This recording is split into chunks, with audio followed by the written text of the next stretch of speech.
This is the Wildcard weekend version, guys. All right, so speaking of which, the first question is, which is the best Wildcard matchup this weekend? Excellent question, Khang. Always good to butter up the host first. I would say it's the Packers and the Eagles. Sunday afternoon. Look, both quarterbacks are a little bit banged up, but both teams, frankly, their ceilings for both teams are really high. I like both of these football teams. It's going to be a tough game, but it's a good offense versus a good defense on both sides, really. Just who's got the better defense? I think Philadelphia has a better defense when it comes down to it. And it feels like Philadelphia's got more experience too. But is Saquon Barkley going to be the real difference maker in this game? Because that young man, he could very well be an MVP guy, and he's not getting to talk anymore because the quarterbacks are. I like this matchup with these two teams, Philadelphia, and of course we locally have a ton of interest. Wouldn't it be great to see the Packers do what they did last year, which is walk into a visiting stadium and just tear the heart out of that franchise, and then get to play another week? We would love that here in Detroit. The Packers took care of business against Philadelphia. Unfortunately, as we know here, the Packers are incapable of helping Detroit out. Most excellent question, Khang. Get off my job. I'm on Khang's job. It's Gator's bit, man. Come on. So, look, I guess it depends on what your definition of best is. Does best mean the closest game? Does best mean lots of points? Does best mean local interest? Does best mean upset? I'm just going to give a little sidebar here before I get to my answer. I think Tomlin might have something in store for Lamar and Derrick Henry and the Ravens. I watch Mike Tomlin and that Steelers team. We can get more to that later. Yeah. But I agree with you. I think it's Eagles-Packers. Here's the thing about it, because I'm looking at it from a local perspective. Which game do I care about most? And the game I care about most is the Packers and the Eagles, because the Green Bay Packers could do some heavy lifting for the Detroit Lions, and it's looking like it's more possible with Jalen Hurts' situation. Yes, he was on the practice field yesterday, but no, he has not been out of concussion protocol yet. There are 5 steps, part of the NFL's concussion protocol return to play process, and if you fail one of them, you go back to the first. He has not been cleared to play yet. So while he was out on the field, he didn't really go through a full practice. And yeah, the idea that the Packers could do some heavy lifting for Detroit again, because they did it last year. They beat Dallas, which gave Detroit a home game. So I think Green Bay could do it again and knock off the number 2 seed. Yeah, you're right, Doug. It does depend on what your definition of best is for the best wild card matchup this weekend. I'm going with the most entertaining, and I think the most entertaining game this weekend is going to be the Minnesota Vikings versus the LA Rams. I just think a 14-2 team that's got to go on the road, they're a good team, and they're actually the favorite in this if you're going to be betting in this game at all. You got Matthew Stafford and Sean McVay versus Brian Flores and that Vikings defense. You got Kevin O'Connell going against his good buddy, Sean McVay. I think there's a lot of storylines there. I think you got 2 solid teams here. I think it's going to be a really good matchup. And I was going to mention something about them being in L.A. and supposed to be a home game for the Rams, which never feels like it never really is. But this game actually might be moved to Arizona because of the fires, unfortunately. But other than that, putting that aside, I just think that the entertainment on the field is going to make this the best matchup this weekend. All right, guys. Should the Vikings, speaking of the Vikings, should they bring back Sam Darnold next year and trade J.J. McCarthy, or move on from Sam Darnold and just go with J.J. McCarthy? So in this world, we are so easily become prisoners of what our eyes showed us last. And if that's the case, 18 for 41 against a depleted Lions defense is a tough pill to swallow for Darnold. Honestly, I think it depends on how Darnold looks in the playoffs. Because if he follows up the Lions dud with a second big game, poor performance, I'd let Darnold hit the market. And by that, I mean I wouldn't make him some massive he can't refuse an offer before he becomes a free agent. I'd make him an offer, but I'm not going to cripple my franchise to keep him, because I don't know if I can commit to him as the quarterback if he follows up that poor performance against the Lions with another poor performance in the playoffs. If he does follow it up that way, then I make it an open competition. I make him a competitive-ish offer, but I don't sweat it if he goes to the open market and signs elsewhere. Well, I agree with a lot of what you had to say. I mean, it totally depends on what happens in the playoffs. I mean, if the Lions did expose him, they're not going to want him back. And look, I don't like either quarterback situation with Minnesota. I don't like Darnold, as you know, and I'm not a J.J. McCarthy guy. But I sure wouldn't commit long-term and money to Sam Darnold. If you want to get something done short term, you can go ahead and do that and let the young kids sit down and rest and watch from the sidelines as need be. But at least you have the unknown with JJ. I feel like you already know what you got with Sam Darnold. And, was his ceiling already reached during the regular season, and now he's exposed again for being Sam Darnold?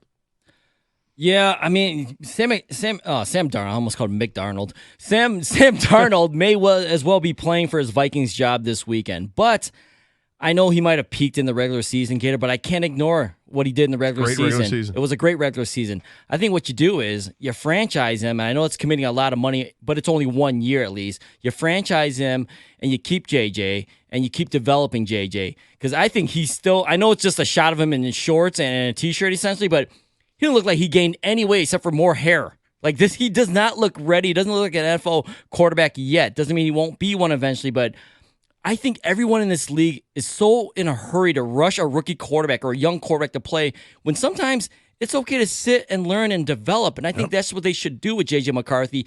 Franchise Sam Darnold, bring him back next year. And if it doesn't work out, you do have J.J. McCarthy there to pick it up, hopefully. All right, it feels like this topic has been done over 1 million times this year, debated 1 million times, and I've been told it was been over 1 million times. But finally, guys, in the end now, who will win the NFL MVP? Josh Allen wins it. That's what you're asking. Not who I would choose, but that's Josh Allen. He's going to win it. The media already anointed him the MVP several weeks ago, despite Lamar Jackson having better numbers. Allen's worthy for sure. Overcoming an average defense. He's putting points on the board consistently. And he's as tough as they come. I just think that Lamar has made his players better around him. And then there's the whole Saquon Barkley argument that I kind of alluded to earlier, that guy could really make a claim too. But it seems like it's a quarterback award. And like I said, the media already picked this one out a few weeks ago. In the interest of time, I'll just quickly agree with you. It's Josh Allen. He's the first quarterback in NFL history to throw for over 40 touchdowns and commit fewer than 8 turnovers. And the Bills average 3 points per drive, which is one of the greatest totals in NFL history. Josh Allen's going to win it. I'll make it 3 for 3. I think Josh Allen will win it as well, but I agree with you, Gator. I think Lamar Jackson should actually win it. But I think there's voter fatigue set in with Lamar, and he does get punished because he hasn't done well in the postseason, even though this is a regular season award. But I agree. I think Lamar Jackson's had the better regular season, and this is a regular season award. But in the end, Josh Allen will win it. All right, guys, where will Tyreek Hill be playing football next year? So what are the requirements for Tyreek Hill to have this make sense? You have to have a good team or he'll bitch. We've seen that. You have to have a good quarterback. You have to have cap space, and you have to have a real need at wide receiver. So next year, Tyreek Hill will be with the LA Chargers. They're good. They have a good quarterback. They have a 7th most cap space, and they could use an elite receiver. Tyreek Hill to the Chargers. Yeah, I don't know how they're going to be able to move him. It's a massive cap hit of $28 million.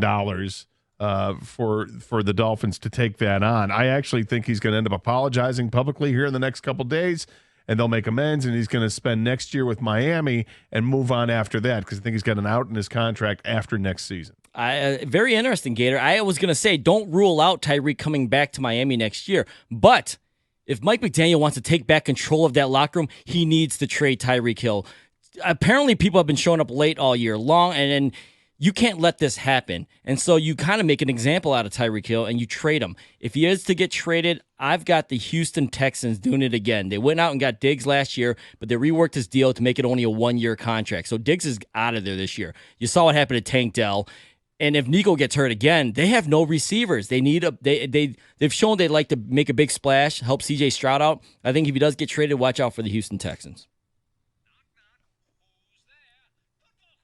All right, first it was Kyle Shanahan, and now 2 more coaches have been rumored to possibly be traded. Kevin O'Connell of the Vikings and Mike Tomlin of the Steelers.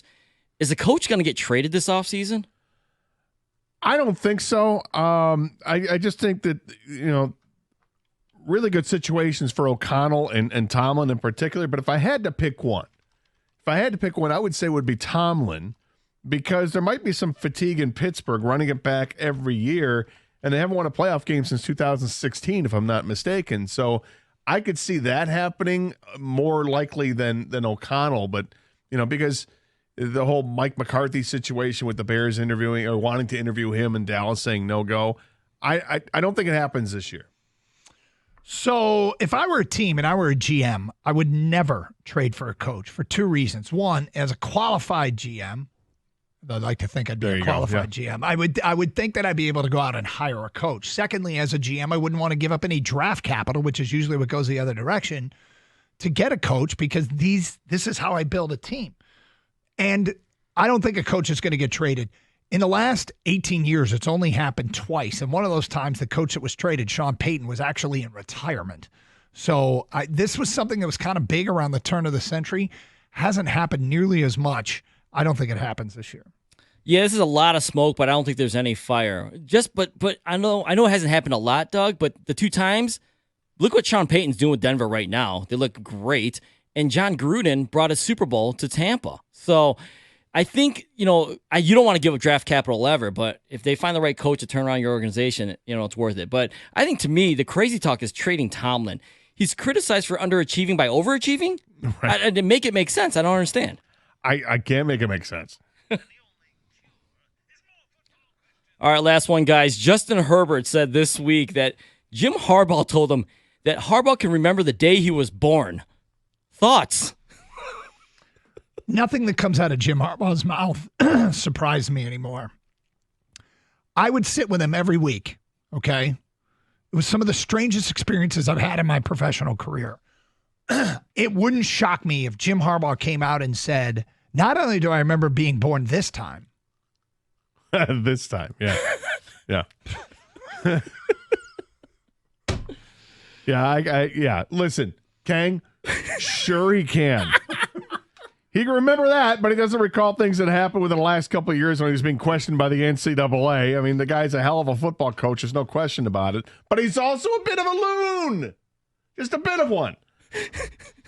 Whatever he thinks gets him over with his team, hey, don't change, Jim. You go ahead and you be you. But in the end, his act has proven to wear out, and he wears out his welcome, and he'll move on to the next big thing. But enjoy it right now, Chargers, and you got a window, but the window and that clock is ticking already. He's got to be the weirdest best football coach ever.